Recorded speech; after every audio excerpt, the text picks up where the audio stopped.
तो आज हम क्लास 9th का चैप्टर 3 एटम एंड मॉलिक्यूल को देखेंगे। इसमें क्या क्या है वो पहले छोटा सा मैप के थ्रू समझेंगे। जैसे पहला है लॉ ऑफ केमिकल कॉम्बिनेशन, यानी कोई भी केमिकल रिएक्शन होता है तो किन नियमों के आधार पर होता है, किन नियमों को, किन लॉस को फॉलो करता है, उसको हम देखेंगे। है टोटल 5 लॉ, लेकिन हमें 9th क्लास में 2 ही लॉ पढ़ना है। एक है law of conservation of mass और law of conservation of constant proportion. उसके बाद हमें डाल्टन थियरी देखनी है कि एटम के बारे में डाल्टन ने क्या कहा, फिर एटम का मॉडर्न थियरी क्या है, फिर मॉलिक्यूल क्या होता है। ठीक है। देन हमें देखना है कि एटॉमिक मास क्या होता है, एटम कैसे रह सकता है, आयन्स क्या होते हैं, मोनोएटॉमिक पॉलीएटॉमिक आयन क्या होता है। उसके बाद टाइप ऑफ मॉलिक्यूल 2 तरह के होते हैं, हेट्रोएटॉमिक और monoatomic, homoatomic and heteroatomic. Then we have to see molecular mass क्या होता है, मॉलिक्यूलर यूनिट मास क्या होता है और एटमॉसिटी क्या होती है। तो हमारा चैप्टर शुरू होगा यहाँ से। पहला हम देखेंगे लॉ ऑफ केमिकल कॉम्बिनेशन। किन नियमों की, जिन नियमों पे, जिन सर्टेन लॉस को फॉलो करता है किसी भी केमिकल रिएक्शन में, जिन सर्टेन नियमों को फॉलो किया जाता है केमिकल रिएक्शन कराने के लिए, उन्हें हम कहते हैं law of chemical combination. The chemical reaction between two और more substance giving rise to the product is governed by certain law. This law is called chemical law of chemical combination. The chemical reaction between two or more substances, दो या दो से ज़्यादा चीज़ों में जो chemical reaction होने के लिए जिन नियमों का प्रोडक्ट बनाने के लिए जिन नियमों के तहत इनका अलग रिएक्शन होता है, उसे हम कहते हैं लॉ ऑफ केमिकल कॉम्बिनेशन। तो कुल 5 होते हैं। ऊपर मैंने बताया था law of conservation of mass, law of constant proportion, law of multiple proportion, law of reciprocal proportion और लॉ ऑफ लूसेक का जो gases related law, chemical combination का जो लॉ है उसके। तो हम ये 3 नहीं पढ़ते हैं क्योंकि ये 3 के 9th के चैप्टर में नहीं है, बाकी इन दोनों के बारे में पढ़ेंगे। तो पहला क्या है, लॉ ऑफ मास कंजर्वेशन। ठीक है। According to this law mass can be neither create nor can be destroy. किसी भी कंजर्वेशन, किसी भी की कंजर्वेशन का अगर लॉ पूछे, law of energy conservation, law of mass conservation, किसी भी चीज़ का कंजर्वेशन बोले तो हमें इतना ही सब बोलना है कि neither can be create neither can be destroy. Energy पूछे तो energy can neither create can neither can be destroy. Mass पूछ रहा है तो mass can neither be create nor can be destroy. Then आगे, in a chemical reaction this law can be understand the following way. During a chemical reaction total mass of reactant will equal to the total mass of product. यानी अगर 2 kilo आपने ए product लिया, 2 kilo अगर आपने B लिया, कोई element लिया, तो जो मिलेगा दो दो कितना हो जाएगा, टोटल 4 केजी हो जाएगा। मतलब इसमें से कोई 5 केजी निकल के आने वाला नहीं है। तो जितना मास पहले था उतना ही मास बाद में रहेगा। इसे हम कहते हैं क्या, लॉ ऑफ कंजर्वेशन ऑफ मास। जैसे एम मास है ए का और बी मास है एम मास, दूसरा बी मास है, बी का मास है एम बी। अगर हम दोनों को जोड़ें तो टोटल मास क्या आएगा, दोनों का मास। ठीक है। जैसे अब एग्जांपल करो, समझें कि H2O में अगर हमें H2O बनाते हैं तो हम H2 लेते हैं एंड O2 लेते हैं, हाइड्रोजन और ऑक्सीजन लेते हैं। तो अगर हम हाइड्रोजन का निकालें मास, तो इसका मास कितना, एटॉमिक मास कितना होता है 1, और टोटल यहाँ पे 2 2 4 है, 4 गुणा करें तो टोटल कितना हो गया इसका, 4 ग्राम। ठीक है। और उसके बाद हाइड्रोजन कितना होता है 16, और यहाँ पर 2 इसके एटम है, तो 16 इंटू 2 कितना होता है 32। तो 32 और 4 टोटल कितना हो गया 36। तो हमने देखा कि पहले 32 और 4 लिया गया तो 36 इधर हो रहा है, और जब हम H2O का टोटल निकालेंगे, क्योंकि 2 H2O है, सॉरी 2 H2 है एंड ऑक्सीजन 1 है, तो 16 ऑक्सीजन को हो गया और 2 इसका है, टोटल 2। और ये 2 बार आता, टोटल 4 2 दूनी 4 और 16 दूनी 32, 32 और 4 कितना हो गया 36। अभी भी क्या है, वो उतना ही है जितना पहले था। ठीक है। अब एग्जांपल दिया है in reaction 5.3 gram of sodium carbonate. Sodium carbonate कितना है 5.3 gram. React with the 6 gram of ethanoic acid. Ethanoic acid कितना है 6 ग्राम है। उसके बाद product were 2.2 gram of CO2। इसमें 2.2 ग्राम CO2 निकला है, 0.9 ग्राम H2O निकला है और 8.2 ग्राम ऑफ सोडियम एथेनोएट निकला है। तो अगर हम देखेंगे, जोड़ेंगे तो देखो 5.3 ग्राम क्या लिया गया, सोडियम कार्बोनेट, और 6, 5 और 6 क्या हो गया 11, यानी 11.3 हो गया हमें प्रोडक्ट में। और अगर हम इधर इधर ऐड करें तो CO2 कितना हो गया 2.2 हो गया, एंड सॉरी हाँ CO2 2.2 हो गया, एंड H2O कितना हो गया 0.9 ग्राम हो गया। ठीक। एंड सोडियम एथेनॉइड कितना बना है 8.2 ग्राम। तो अगर हम इधर भी जोड़े तो हमें क्या मिलेगा 11.3। तो रिएक्टेंट का भी 11.3 और प्रोडक्ट का भी 11.3। तो इससे पता से क्या चलता है कि जो मास हमने शुरू में लिया था उतना ही मास बन के निकलेगा, यानी मास हमेशा क्या रहेगा, कांस्टेंट रहेगा। इसे हम क्या कहते हैं, constant law of conservation of मास। उसके बाद हमें समझना है लॉ ऑफ कांस्टेंट प्रोपोर्शन क्या होता है ये। तो किसी भी केमिकल कंपाउंड में जिस तरह से एलिमेंट मिले होते हैं उनका जो प्रोपोर्शन होता है हमेशा सेम रहता है, चाहे उनकी मात्रा कितनी बदले, उनका जो आ, कितना भी वो रहें, 2 किलो 4 ग्राम 10 ग्राम, उनमें जो H2O का या जो भी चीज़ रहेगा उसका जो प्रोपोर्शन हमेशा कांस्टेंट रहेगा। जैसे हम जानते हैं H2O का फार्मूला कितना होता है, H2O ये होता है। तो अगर जब भी हम लेंगे H2O का मास कितना होता है 4, अगर हम एक का 2 सॉरी H2O का मास होता है 1 और H2 में कितने हैं 2, तो 2 का कितना हो गया, इसका एटॉमिक मास 1 और 2 H2 में H2 हाइड्रोजन 2 है तो इसका एटॉमिक मास हो गया 2, और हाइड्रो ऑक्सीजन कितना होता है 16। तो अगर हम 2/16 करें तो कितना मिलेगा 1/8। तो अब हम कितना भी पानी ले लें, चाहे वो 10 ग्राम हो 100 ग्राम हो कितना भी हो, ठीक है, लीटर में कितना भी ले लें, उसमें जो H2O का प्रोपोर्शन रहेगा हमेशा सेम रहेगा, ठीक है। बस इसे हम कहते हैं क्या, constant proportion, law of constant proportion, ठीक है। अब हम इसकी थियरी पढ़े समझेंगे। According to this law pure chemical compound always contain the same element combine together in the same proportion. Same element same proportion में कंबाइन होता है इररिस्पेक्टिव इन द फैक्ट, इसके बावजूद कि सैंपल साइज कितना बड़ा लिया गया उससे कोई फर्क नहीं पड़ता। प्रोड्यूसर का सैंपल साइज जो भी बनाया जाए सैंपल साइज कितना उससे फर्क नहीं पड़ेगा, जो एलिमेंट है उसका जो उस सेम प्रोपोर्शन में रहेंगे, ठीक है। जैसे हम अगर एग्जांपल समझे तो 18 ग्राम हमने क्या लिया, H2O लिया है, ठीक है। उसमें से 16 ग्राम क्या हो जाएगा ऑक्सीजन और 2 ग्राम क्या हो जाएगा हाइड्रोजन। तो 2/16 करेंगे तो कितना मिल जाएगा हमें 1/8। तो अभी भी कितना है पानी कितना उसमें हाइड्रोजन और ऑक्सीजन का रेशियो क्या है, प्रोपोर्शन क्या है 2/8 1/8 सॉरी। अगर हम 36 ग्राम H2O लेंगे तो उसमें से 4 ग्राम ऑफ हाइड्रोजन हो जाएगा और 32 ग्राम ऑफ क्या हो जाएगा ऑक्सीजन हो जाएगा। तो 4 बाई अगर हम 32 करें तो 4 8 जा 32, अभी भी क्या है रेशियो 1/8। अगर हम 9 ग्राम लेंगे तो 1 ग्राम H2 हो जाएगा और 8 ग्राम क्या हो जाएगा ऑक्सीजन हो जाएगा, और 1/8 करेंगे तो अभी प्रोपोर्शन क्या है सेम है। अगर मान लिया हमने पानी ले लिया कितना, मान लीजिए हमने पानी ले लिया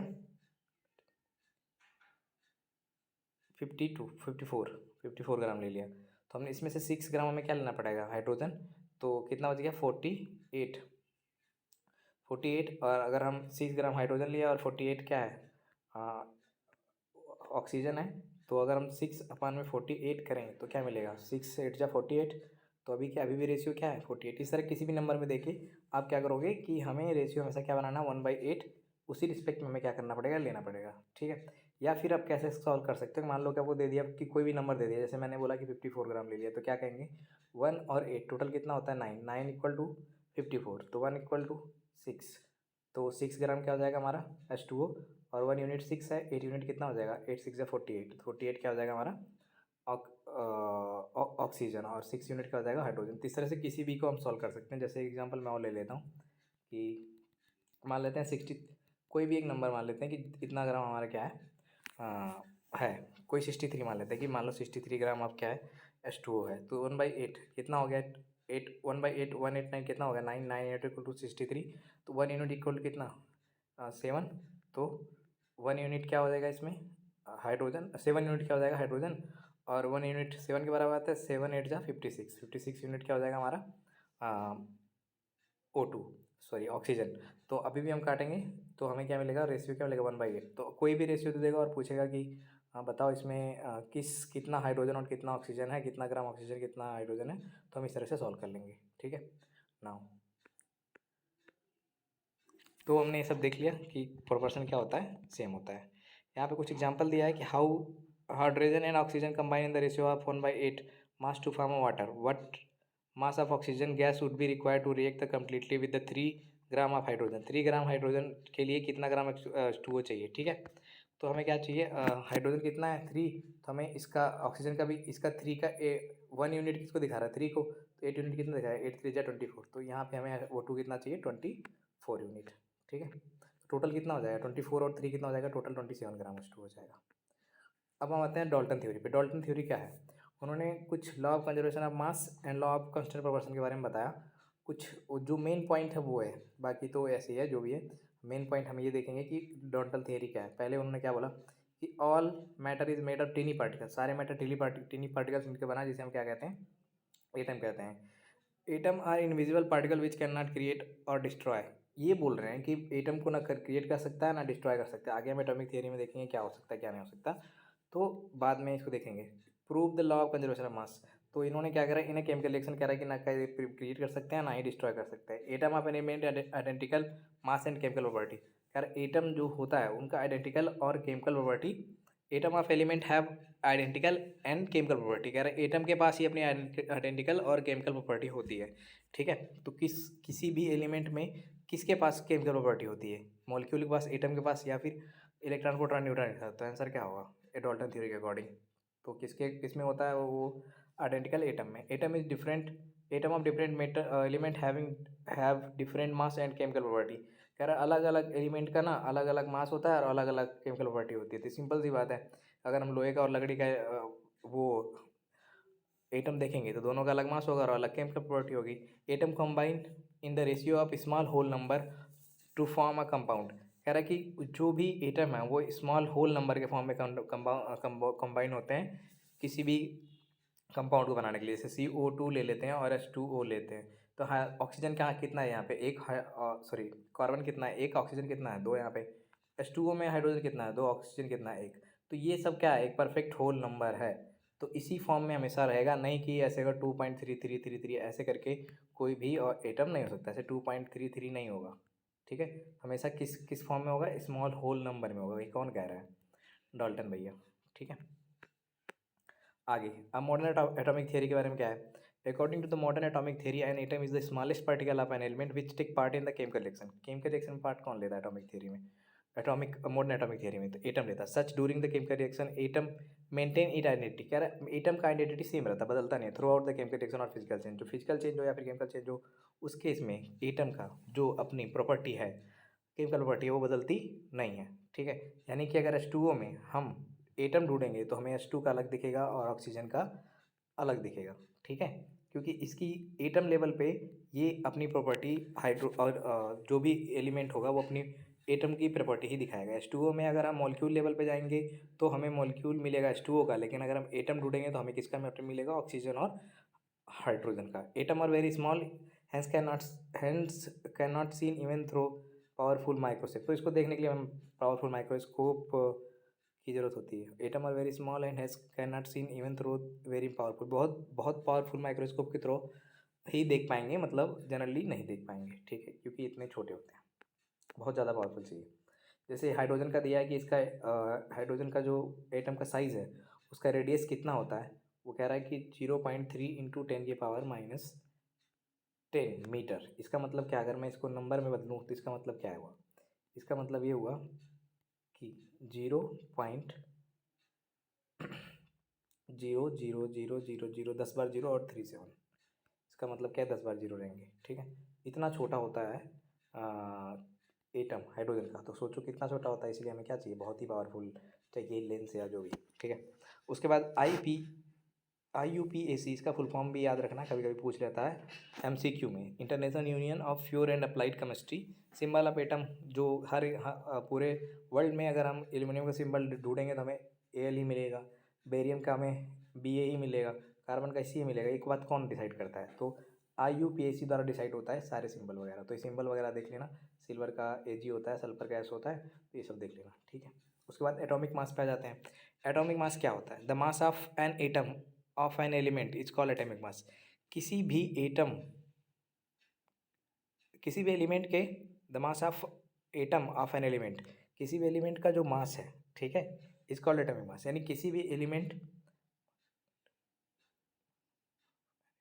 मान लो हाइड्रोजन है, ठीक है, तो एक हाइड्रोजन का, एक एटम का जो मास है उसे हम क्या कहेंगे, एटॉमिक मास कहेंगे। ठीक है, 1961 में IUPAC ने इसके लिए हम इसको किस में मेजर करेंगे, तो हम मेजर करते हैं इसको एटॉमिक मास यूनिट में। IUPAC द्वारा डिसाइड किया गया है।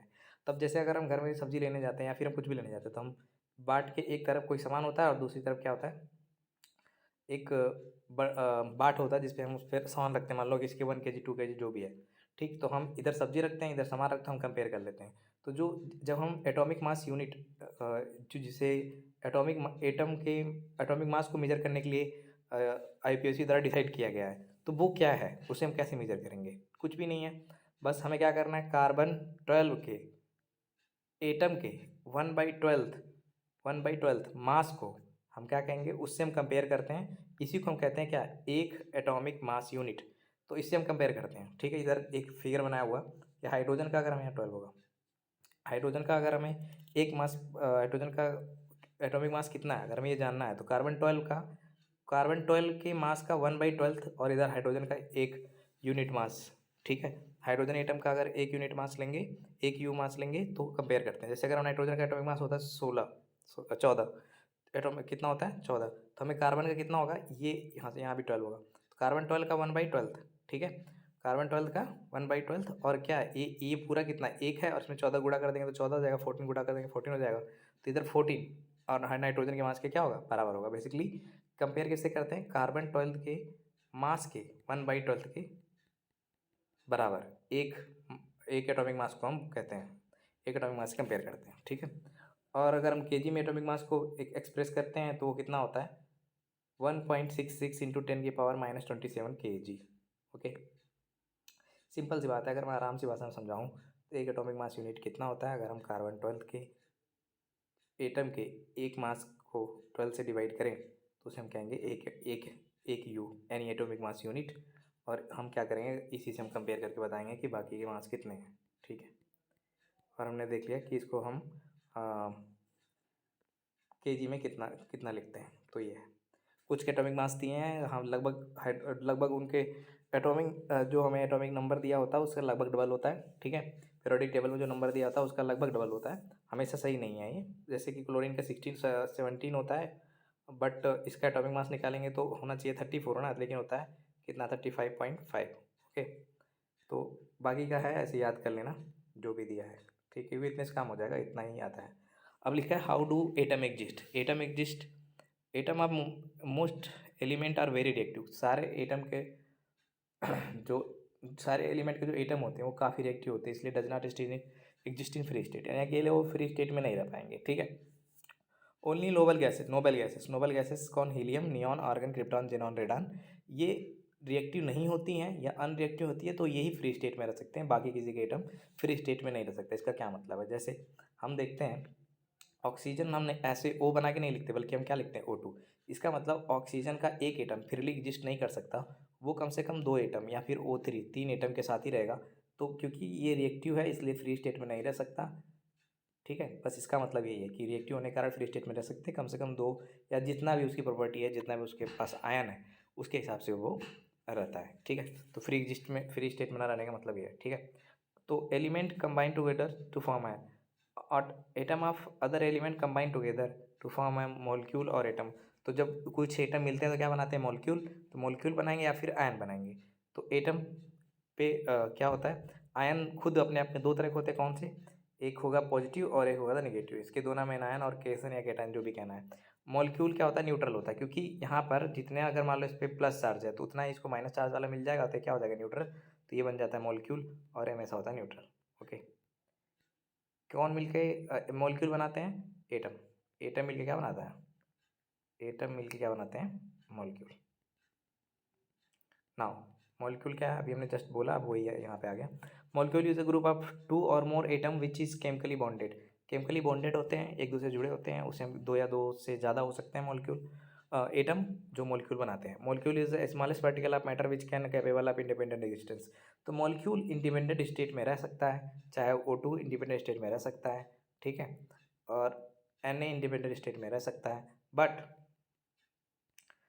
क्या हाँ O अकेले रह सकता है, क्या H अकेले रह सकता है, नहीं, क्योंकि एटम है और इनका अकेले एग्जिस्ट नहीं कर पाता, क्योंकि ये रिएक्टिव होते हैं। जबकि मॉलिक्यूल अगर हम H2 बोले तो एग्जिस्ट कर सकता है, और अगर हम O2 बोले तो एग्जिस्ट कर सकता है। नाउ मोर देन दिस, तो जैसे इसके बारे में दिया हुआ है और कुछ नहीं। A molecule have atom of same size और depending upon the molecule categorize in two category. कह रहा है अगर सेम मॉलिक्यूल भी जो है 2 तरह के होते हैं, होमोएटॉमिक और हेटेरोएटॉमिक। होमोएटॉनिक मतलब क्या होता है, containing the same element, same element होता है। जैसे मैं बोलूँ O2 या फिर मैं बोलूँ H2, तो क्या है, ये दोनों एक ही तरह के, यानी O2 O मिलकर क्या बने हैं, O2 का मोलिक्यूल बना है, तो ये क्या हो गया, होमोएटॉमिक। और हेटेरोएटॉमिक जस्ट नीचे एग्जाम्पल आएगा, अभी देखते हैं। तो हेटेरोएटॉमिक में क्या है, H2O का अगर एक मॉलिक्यूल लूँ तो उसमें से एक ऑक्सीजन होगा और दो क्या होगा, हाइड्रोजन होगा, तो ये हो गया हेटेरोएटॉमिक। यानी दो अलग अलग एलिमेंट जब मिलकर कंपाउंड बनाते हैं और उसका मॉलिक्यूल फ्री स्टेट में रह सकता है, तो वो जो मॉलिक्यूल होगा उसे हम क्या कहेंगे, हेटेरोएटॉमिक मॉलिक्यूल। ठीक है। एटमोसिटी क्या होती है, the number of atom present in one molecule, जितने एटम एक मॉलिक्यूल में होते हैं उसे हम क्या कहते हैं, एटमोसिटी कहते हैं। जैसे आर्गन का एक एटम फ्री स्टेट में रह सकता है तो उसे हम क्या कहेंगे, मोनोएटॉमिक। हीलियम का रह सकता है उसे हम क्या कहेंगे, मोनोएटॉमिक। ऑक्सीजन का दो एटम एक साथ रह पाएंगे तो हम क्या कहेंगे, डाई एटॉमिक। दो है तो डाई, और अगर तीन है तो क्या कहेंगे, ट्राई एटॉमिक। चार है तो क्या कहेंगे, टेट्रा, और आठ है तो पॉलीएटॉमिक। ओके, तो इस तरह से इनका नाम दिया गया है इनके नंबर के बेस पे। अब हम केमिकल फार्मूला पे आ जाते हैं। It is symbolic representation of composition of compound. अगर हम नमक देखते हैं घर में जो पड़ा होता है, उसका फार्मूला क्या होता है, NaCl। इसका मतलब तो ये नहीं है कि नमक जो रखा होता है उसके हर एक पार्टिकल पे NaCl लेके घूम रहा है, ऐसा तो है नहीं। या H2O में हमने एक गिलास अगर हमने वाटर बनाया, पानी मंगाया, तो उसमें H2O तो लिख कर घूम नहीं रहा है हर एक पार्टिकल्स पे, नहीं। तो हमने क्या करा, कुछ सिंबल बना लिए हैं इनके लिए रिप्रेजेंट करने के लिए। इसे हम क्या कहते हैं, chemical formula. It is symbolic representation of composition of compound. The valency of charge on ion must be balance. कह रहा जो भी वैलेंसी होती है या फिर जो आयन होते हैं वो क्या होना चाहिए, वो बैलेंस होने चाहिए। इसका क्या मतलब, अभी नीचे समझ में आ जाएगा। ओके, ठीक है। जैसे हम एग्जांपल में लेते हैं कि NaCl, एन में जितना प्लस आयन होता है उतना Cl पे माइनस, तो दोनों क्या हो जाते हैं, बराबर न्यूट्रल हो जाते हैं, तो दोनों पे क्या हो जाता है, बैलेंस है। तो अभी इसके बैलेंसी के अकॉर्डिंग भी नीचे दिया है, समझ जाएंगे। ठीक है, अभी बस देख लो। अगर हम कोई भी कंपाउंड जो मेटल और नॉन मेटल से बनता है, तो उसमें मेटल को हम पहले लिखते हैं। ठीक है, मेटल को क्या क्या कब लिखते हैं, पहले कार्बन। सी यू में ऑक्सीजन क्या है, नॉन मेटल, और Cu क्या है, मेटल है। Cu को हम कहाँ लिखेंगे, पहले। दूसरी चीज़ ये। तीसरी चीज़ क्या, when polyatomic ion are use, the ion are enclose in the bracket before writing the number to show the ratio. कह रहा है कि जैसे OH क्या होता है, OH पे होता है नेगेटिव आयन, नहीं OH पे होता है नेगेटिव आयन। ओके, देन अगर Ca के साथ जुड़ रहा है, अगर उसके OH के दो मॉलिक्यूल जुड़ रहे हैं तो हम इसको बाहर लिखेंगे, अंदर नहीं। कहाँ लिखेंगे, बाहर। ओके, ब्रैकेट लगा के उस नंबर को क्या लिखेंगे, बाहर। वैसे यहाँ पे NH4 का अगर दो मॉलिक्यूल लेना है तो NH4 और उसके जो नंबर है उसका बाहर लिख देंगे।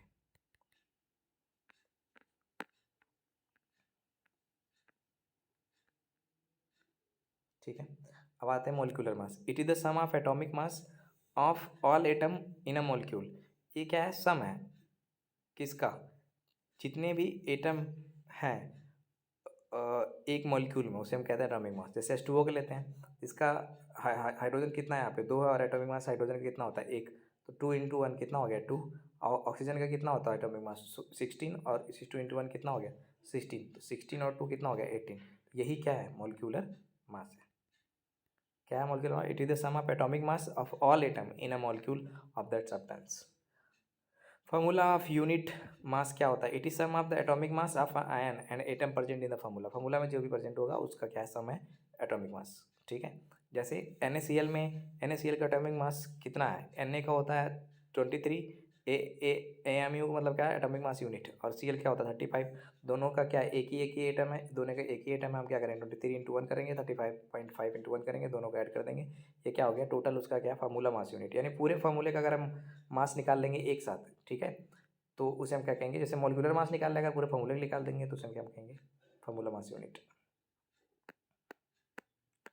राइटिंग क्या, केमिकल फार्मूला लिखने के क्या रूल हैं। पहला क्या, सिंबल लिखते हैं, उसके बाद नीचे उसके क्या लिखते हैं, वैलेंसी लिखते हैं। उसके बाद हम क्या लिखते हैं, उसके बाद हम क्रॉस करते हैं वैलेंसी को, एक दूसरे के क्रॉस करके लिख देते हैं, भी नीचे समझ में आ जाएगा। उसके बाद जो नंबर होता है उसके सब्सक्रिप्ट या सब्सक्रिप्ट में लिखते हैं। ठीक है, व्हेन द वैलेंसी इज़ 1, अगर वैलेंसी एक हो तो उसको नहीं लिखते हैं। ठीक है, when valency is multiple before the, अगर पॉली एटॉमिक आया ना, वैलेंसी ज़्यादा हो तो ब्रैकेट के बाहर लिखते हैं, जैसे हमने ऊपर थोड़ा सा देखा था, नीचे समझ में आ जाएगा अभी। ओके, देन अगर हमें फॉर्मूला लिखना है किसका, हाइड्रोजन सल्फाइड का, जैसे H2S का, तो हम जानते हैं हाइड्रोजन की वैलेंसी कितनी होती है, एक, और सल्फाइड की कितनी होती है, 2। तो क्रॉस कर लेंगे, इसके साथ इसका और इसके साथ इसका, एक नहीं लिखते इसलिए एक हटा देंगे, और फाइनल फार्मूला हमारा क्या बन जाएगा, ये।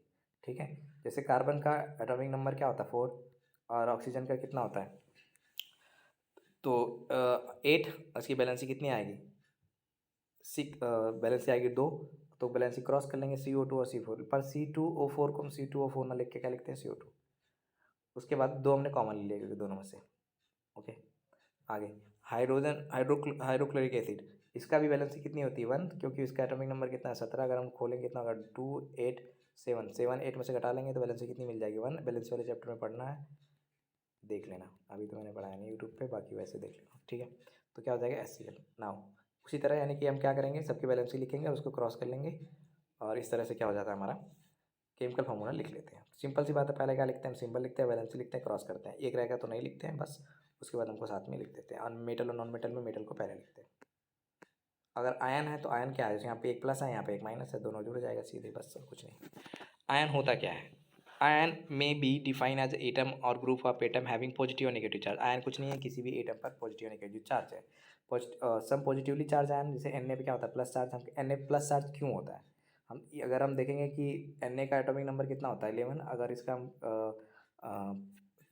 इसका अगर हम क्या कहते हैं उसे वैलेंसी निकालें तो क्या होगा 2 8 8 और 2 10, थर्ड सेल में कितना आइटम होगा 1। इसका मतलब एक एटम एक इलेक्ट्रॉन क्या करेगा, देगा, तभी इसकी कंप्लीट बैलेंस बनेगा। बैलेंस तभी होगा ये, एक इलेक्ट्रॉन देगा तो इस पर क्या आएगा प्लस चार्ज, इसीलिए इस पर एन पे क्या है प्लस चार्ज। उसी तरह सबकी बैलेंस की पता चल जाता है कितना प्लस चार्ज कितना माइनस चार्ज। ओके, तो पॉजिटिवली चार्ज आयन में ये है, नेगेटिव चार्ज आयन में क्लोरीन है, सल्फाइड आयन है, OH माइनस आयन है और सल्फेट आयन है। ओके, तो ये भी दो तरह के होते हैं। अगर सेम नंबर पे जैसे Mg2 है, Na है, Cl है, AlCl3 है, अगर सेम तरह का एलिमेंट पे आयन है तो उसे हम क्या कहेंगे मोनो एटॉमिक। अगर दो या दो से ज़्यादा एलिमेंट पे कोई आयन है उसे हम क्या कहेंगे पॉली एटॉमिक आयन। कुछ भी नहीं है, बस यही है नाउ।